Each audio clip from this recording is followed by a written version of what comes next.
विजयनगर में गंगू नाम का व्यक्ति रहता था। उसके बारे में कहा जाता था कि वह बड़ा ही मनहूस है और जो सुबह सुबह उसकी शक्ल देख ले उसे खाना भी नसीब नहीं होता। धीरे धीरे ये बात पूरे विजयनगर में फैल गई और महाराज कृष्णदेव राय को भी इसके बारे में पता चला। उन्होंने सोचा कि उनके राज्य में इस तरह के मनहूस व्यक्ति का रहना उचित नहीं है, किंतु राजा बहुत न्यायप्रिय थे।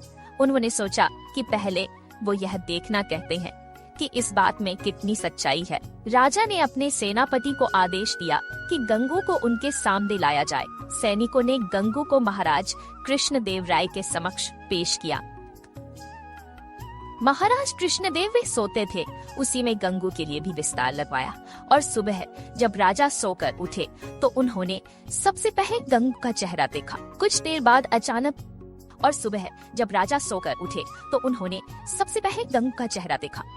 अचानक कार्य आ जाने के कारण राजा को राजमहल से बाहर जाना पड़ा और उस दिन वो इतने व्यस्त रहे कि उन्हें खाना भी नसीब नहीं हुआ।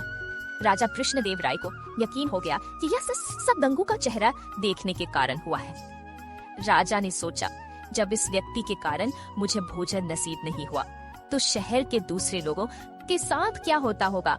गुस्से में राजा कृष्णदेव राय ने गंगू को फांसी पर टांगने का आदेश दिया। यह बात पूरे राज्य में फैल गई कि कल गंगू को फांसी दी जाएगी। जब यह बात तेनालीराम को पता चली तो वे सारा माजरा समझ गए और तत्काल गंगू के पास पहुँचे। तेनालीराम को देखकर गंगू रोने लगा और तेनालीराम को पूरी बात बतलाई। तेनालीराम ने गंगू को सांत्वना देते हुए उसके कहा कि जैसा वो कहें गंगू को वैसा ही करना होगा। गंगू भी तेनालीराम की बात समझ गया। दूसरे दिन जब गंगू को फांसी दी जानी थी तभी गंगू से उसकी अंतिम इच्छा पूछी गई। गंगू बोला, मुझे महाराज से मिलकर कुछ बतलाना है, यही मेरी अंतिम इच्छा है। सैनिकों ने महाराज कृष्णदेव राय से गंगू की अंतिम इच्छा बतलाई। महाराज कृष्णदेव राय गंगू की अंतिम इच्छा पूर्ति के लिए उसके पास गए और बोले, बतलाओ गंगू, तुम्हें क्या बतलाना है। गंगू बोला, महाराज इस राज्य में एक व्यक्ति मुझसे भी ज्यादा मनहूस है, पहले दंड उसे मिलना चाहिए, फिर मुझे। महाराज कृष्णदेव राय ने आश्चर्य से गंगू से पूछा। गंगू बोला, महाराज वह मनहूस व्यक्ति कोई और नहीं बल्कि इस राज्य का राजा अर्थात आप हैं। यह सुनकर महाराज कृष्णदेव राय अत्यधिक क्रोधित हुए और बोले, जानते हो गंगू, तुम क्या बोल रहे हो, इसके बदले तुम्हें दंड भी मिल सकता है। कृपया आप मेरी विनती सुन ले, इसके बाद आप जो भी दंड देंगे वह मुझे सहर्ष स्वीकार होगा। यह सुनकर महाराज का क्रोध कुछ शांत हुआ और बोले, तुम्हें जो कहना है कहो। गंगू बोला, महाराज कल सुबह जब आपने मेरा चेहरा देखा तब आपको दिन भर भोजन नहीं मिला, तब आपने मुझे मनहूस समझकर मृत्यु दंड दे दिया।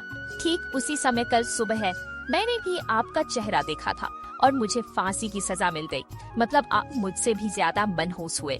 महाराज कृष्णदेव राय को पूरी बात समझ आ गई और उन्हें अपने निर्णय पर पछतावा हो रहा था। उन्होंने तत्काल गंगू की फांसी की सजा माफ कर दी।